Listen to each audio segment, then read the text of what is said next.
तिरुपति बालाजी दर्शन।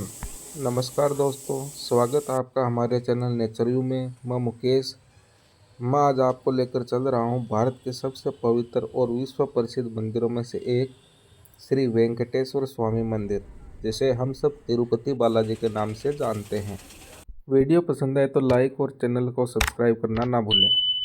दोस्तों, तिरुपति बालाजी दर्शन करने हैं तो आप सबसे पहले तिरुपति पहुँचिए। जो आप बस, ट्रेन या फ्लाइट किसी भी साधन से तिरुपति पहुंच सकते हैं। सभी तरीके के साधनों की कनेक्टिविटी तिरुपति के लिए बहुत अच्छी है। तिरुपति बस स्टैंड और रेलवे स्टेशन पास पास में ही है। एयरपोर्ट से बस स्टैंड की दूरी 15 किलोमीटर है। दोस्तों, ये तो बात हो गई तिरुपति तक पहुंचने की। अब अपन आगे बात करेंगे तिरुपति पहुंचकर रुकना कहाँ पर होता है। यहाँ पर रुकने के लिए हर तरीके की सुविधाएं अवेलेबल हैं। 200 रुपये के डॉर्मेट्री से लेकर 5 स्टार होटल तक की यहाँ पर फैसिलिटी है। अगर आप फ्री में रुकना चाहते हैं तो वो व्यवस्था भी यहाँ पर है, जो तिरुपति साइन बोर्ड द्वारा विष्णु निवासम में की गई है। तो दोस्तों, अब तक अपन ने बात की है हम तिरुपति तक कैसे पहुँच सकते हैं और कहाँ पर रुक सकते हैं। अब हम बात करेंगे आगे दर्शन के लिए। इसके लिए हमें तिरुपति बस स्टैंड से आगे चलना होता है 22 किलोमीटर तिरुमला की पहाड़ियों की ओर। तिरुमला जाने के लिए प्राइवेट टैक्सी और गवर्नमेंट की बसें चलती हैं। ये हमें बस स्टैंड पर ही मिल जाएंगी। यहाँ की टिकट फेयर की बात करें तो प्राइवेट टैक्सी 1500 से 2000 रुपये के बीच में जाती है। बस का किराया एसी बस का 110 रुपये और नॉन एसी का 100 रुपये लगता है। तिरुपति से थोड़ा सा आगे चलते ही एक चेक पोस्ट आती है, जिसमें सारा सामान चेक किया जाता है। चेक पोस्ट से आगे निकलते ही तिरुमला की पहाड़ियों के खूबसूरत नज़ारे दिखने शुरू हो जाते हैं।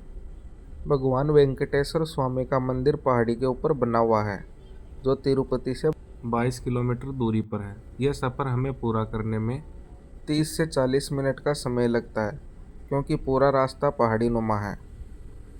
मंदिर तक जाने के लिए एक रास्ता है और आने के लिए दूसरा रास्ता है। आने और जाने के रास्ते दोनों ही अलग अलग हैं। तिरुपति बालाजी मंदिर आंध्र प्रदेश के चित्तूर जिले में स्थित है। यह मंदिर भगवान विष्णु के वेंकटेश्वर अवतार को समर्पित है।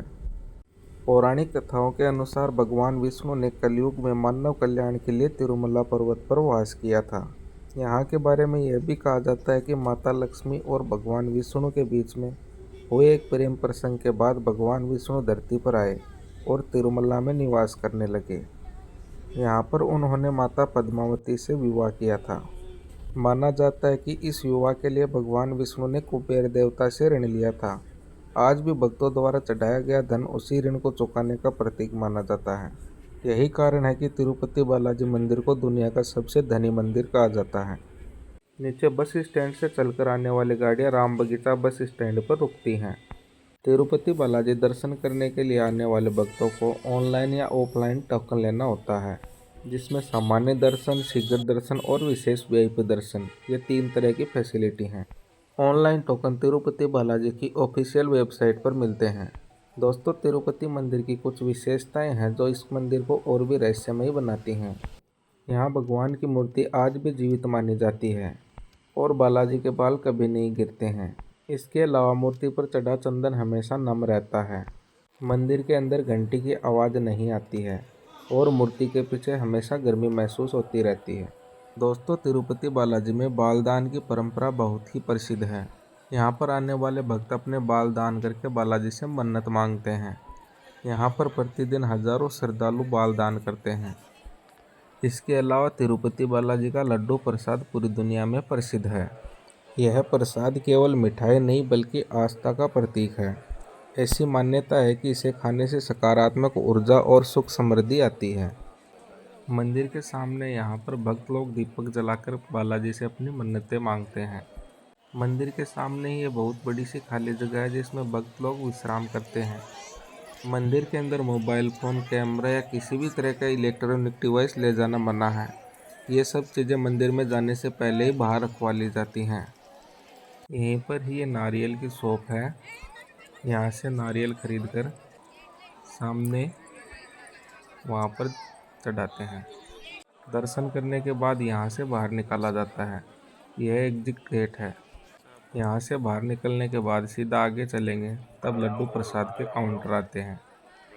मंदिर के बगल में ये बड़ा सा तालाब बना हुआ है जिसमें भक्त लोग स्नान करते हैं। कुछ भक्त यहाँ पर स्नान करने के बाद मंदिर में दर्शन के लिए जाते हैं। एसवी म्यूजियम, ये वही जगह है जहाँ से दर्शन के लिए लाइनें स्टार्ट होती हैं। नॉर्मल लाइन की एंट्री और वीआईपी लाइन की एंट्री यहाँ से होती है। बिना शीघ्र दर्शन पास के दर्शन करते हैं तो नॉर्मल टाइम में 8 से 10 घंटे का कम से कम समय लगता है, और यही समय अगर सीजन के टाइम में बात करें तो कम से कम 20 से 22 घंटे का टाइम लगता है। वीआईपी दर्शन में 1 से 2 घंटे का टाइम लगता है और सीजन के टाइम पे 3 से 4 घंटे का नॉर्मल टाइम लग जाता है। सुख सुविधाओं और ट्रांसपोर्ट की बात की जाए तो यहाँ पर तिरुपति बालाजी ट्रस्ट द्वारा फ्री बसें चलाई जाती हैं। ये बसें आपको एक जगह से दूसरी जगह तक बिना किराए में छोड़ देती हैं।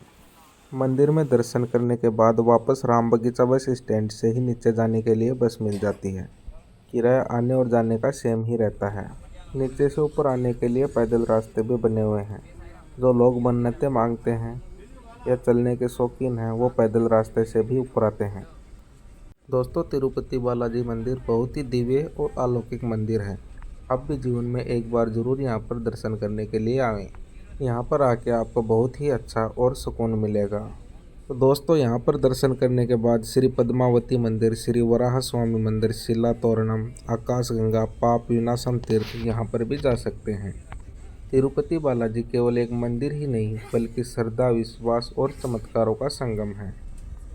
तो ये थी हमारी तिरुपति बालाजी की एक खूबसूरत सी यात्रा। दर्शन करने के बाद मैं वापस आ गया हूँ रेलवे स्टेशन पर। अभी यहाँ से निकलेंगे अपनी अगली डेस्टिनेशन के लिए। आपको ये वीडियो कैसा लगा हमें ज़रूर बताएं। हम मिलेंगे आपसे अगले वीडियो में। तब तक के लिए बाय बाय। जय श्री बालाजी।